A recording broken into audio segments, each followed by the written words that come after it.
Hello મિત્રો, તમારા બધાનું અમારા બ્લોગમાં સ્વાગત છે. તો બધાને જય માતાજી, બાપા સીતારામ. અને અમે નાઈ ધોઈને રેડી થઈ ગયા છીએ. આજે જવાનું છે આપણે કાળિયા ઠાકર. અને સૌ પહેલા આપણે બાપાના દર્શન કરવા જવું અને પછી જવાનું છે કાળિયા ઠાકર.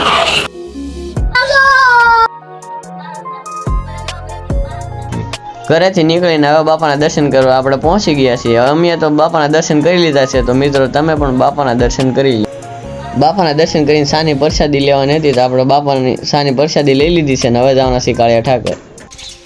તો હવે આપણે પહોંચી ગયા છીએ કાળિયા ઠાકર. ને હાલો તમને કાળિયા ઠાકરના દર્શન કરાવું અને પ્રાકૃતિક નજારો બતાવું. મંદિરનું કામકાજ શરૂ હતી, દર્શન માટેનું આ બાજુ ફેરવેલ છે. આવો મિત્રો, તો તમને કાળિયા ઠાકરના દર્શન કરાવું.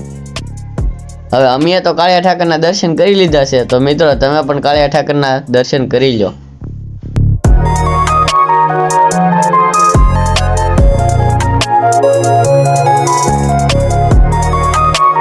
લાગી જશે સરસ, તો આપણે પાણી પી લઈએ.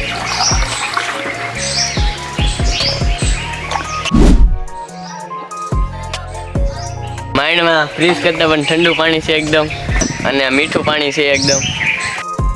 મિત્રો મંદિર તો બની ગયું છે, પણ હજી મૂર્તિની પ્રાણ પ્રતિષ્ઠા બાકી છે. જો તમને આ મંદિર ગમ્યું હોય તો એક કોમેન્ટ કરી દેજો. તો અહીંયા ઝૂલતો પુલ બનાવેલો આવેલ છે.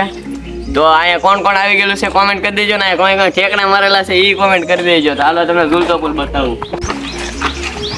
અને આ વાંસના લાકડાથી બનાવવામાં આવેલ છે, એટલે તૂટે નહીં, ગમે એમ ઠેકડા મારી તો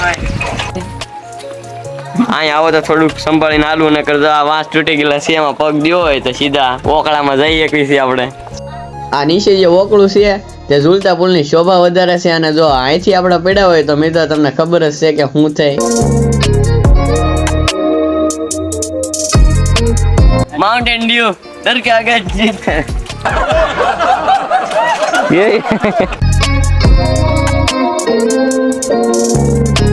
આ જે પિલર દેખાય છે એ ખૂબ મજબૂતાઈથી બનાવવામાં આવેલ છે.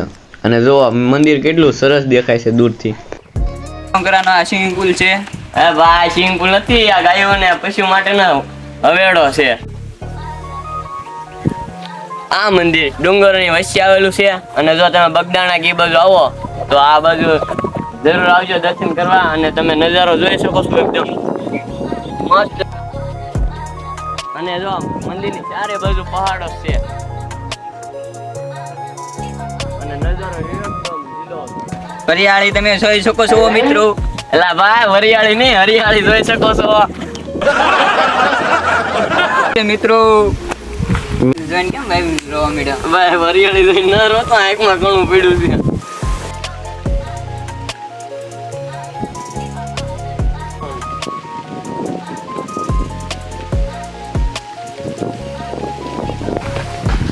તો મિત્રો અહીંયા ચપ્પલ મળે એવા છે, જે કઈ ના હોય એ ઝૂલતા પુલ બાજુ આવીને લઈ જાય ચપ્પલ.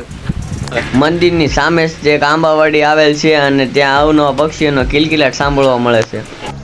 આ આવેલી કોની છે તમને ખબર હોય તો કોમેન્ટ કરી દીજો મિત્રો. અમારો વ્લોગ અહીંયા જ પૂરો.